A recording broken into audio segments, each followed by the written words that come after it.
শহীদ জিয়ার দৃষ্টান্ত হলো সবাইকে নিয়ে রাজনীতি করা, সবাইকে নির্বাচন করা।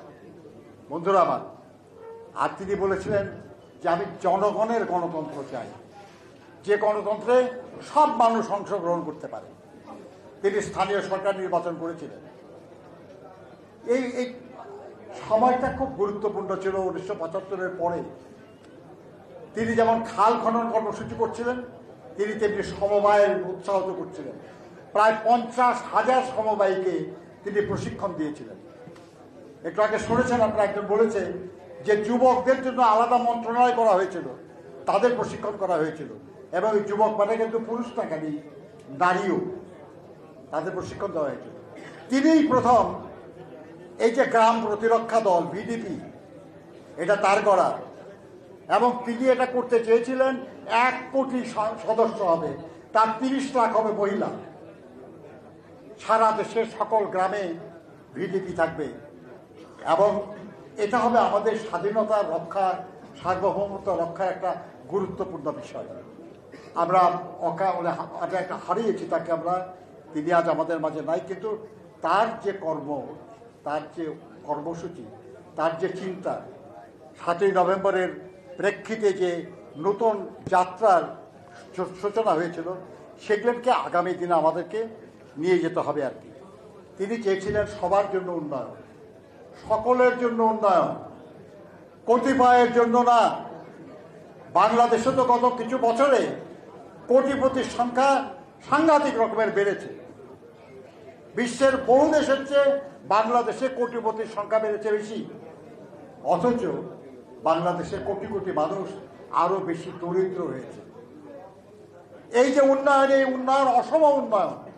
কিছু মানুষ আরো বড়লোক হবে, কিছু মানুষ আরো গরিব হবে, এটা সকলের জন্য উন্নয়ন না।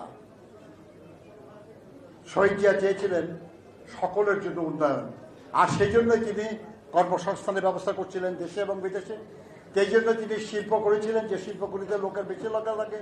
সেই জন্যই তিনি কৃষিতে উৎপাদন বাড়ানোর পাশাপাশি শিল্প উৎপাদন বাড়ানো, আমাদের সমুদ্রের সেখানে মাছ শিকার, ক্ষুদ্র এবং কুটির শিল্পের উন্নয়ন, অপ্রচলিত পণ্য রপ্তানির ব্যবস্থা করেছিলেন। এই কাজগুলির করা এবং সেগুলোর করার জন্য তিনি প্রতিষ্ঠান গড়ে তুলেছিলেন। তিনি গ্রামের যে শিল্প, সেই শিল্পকে সাপোর্ট করার জন্য পল্লী বিদ্যুতায়ন বোর্ড গঠন করেছিলেন। আজকে যে পল্লী বিদ্যুৎ আমরা দেখি, এটা শহীদ জিয়ার সময় করা। তিনিই করেছিলেন ক্ষুদ্র এবং কুটির শিল্পের উন্নয়নের জন্য প্রচণ্ড সাংঘাতিক চমৎকার সব নতুন নতুন কর্মসূচি। আমাদের নারীর উন্নয়নের জন্য তিনি কাজ করেছেন, শিশুদের উন্নয়নের জন্য শিশু পার্ক, শিশু একাডেমি, টিভিতে নতুন কবির অনুষ্ঠান, কি না করেছেন তিনি। এটা সবই 7ই নভেম্বরের পরের ঘটনা। এই 7ই নভেম্বরের পরিবর্তন এই নতুন কিছু সৃষ্টির সুযোগ করে দিয়েছিল। আজকে সেই সুযোগ, সেগুলো নানাভাবে বিঘ্নিত করা হয়েছে। উন্নয়ন এবং অগ্রগতির যে ধারা, সেই ধারাকে ব্যাহত করা হয়েছে নানাভাবে। শহীদ জিয়াকে হেয় করার চেষ্টা করা হয়েছে, সম্ভব হয় নাই, কিন্তু চেষ্টা হয়েছে।